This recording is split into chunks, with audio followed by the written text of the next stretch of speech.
வணக்கம். நான் இன்று புத்தக விமர்சனம் பற்றி பேசப் போகிறேன். நான் எடுத்த புத்தகம் என்னவென்றால், விங்ஸ் ஆஃப் ஃபயர் என்கிற அக்னி சிறகுகள். இந்த புத்தகத்தின் ஆசிரியர் யார் என்று பார்த்தால், டாக்டர் ஏ.பி.ஜே அப்துல் கலாம். இவர் ஒரு இந்திய விண்வெளி விஞ்ஞானி மற்றும் இந்தியாவின் 11வது ஜனாதிபதி ஆவார். இவர் 2002 முதல் 2007 வரை பணியாற்றினார்.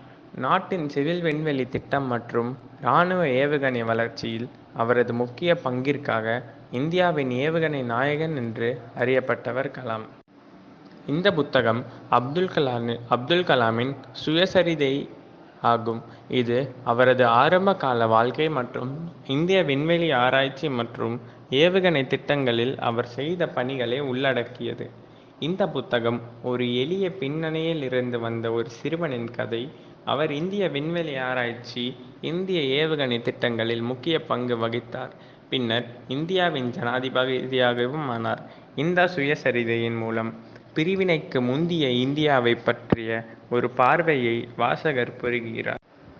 ஏ.பி.ஜே அப்துல் கலாம் 1931 அக்டோபர் 15 ராமேஸ்வரத்தில் பிறந்தார்.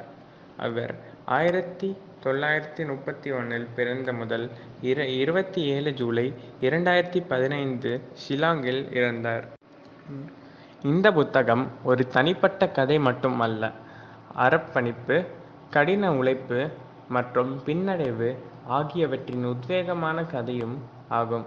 இது வாசகர்களை, குறிப்பாக இளைஞர்களை, பெரிய கனவுகளை காணும் விடாமுயற்சியுடன் தங்கள் இலக்குகளை தொடரவும் தூண்டுவதை நோக்கமாக கொண்டுள்ளது.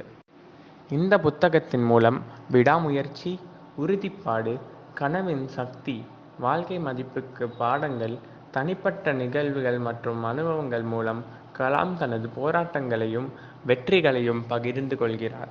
வாசகர்களை தங்கள் சொந்த சவால்களை சமாளிக்க உத்வேகம் அளிக்கிறார் அப்துல் கலாம். இந்த புத்தகத்தை 8 வயது முதல் இருப்பவர்கள் படிக்கலாம். இந்த புத்தகம் 1999 பதிப்பிக்கப்பட்டுள்ளது. அதுக்கப்புறம் 30 முறை மீண்டும் பதிப்பித்துள்ளது. இந்த புத்தகம் 18 மொழியில் மொழிபெயர்ப்புள்ளது. ஆகையால் இந்த புத்தகத்தை நாம் படித்தால் நமது கனவின் சக்தி மற்றும் விடாமுயற்சியின் உழைப்பாக நம் வாழ்க்கையில் முன்னேறுவோம். நன்றி, வணக்கம்.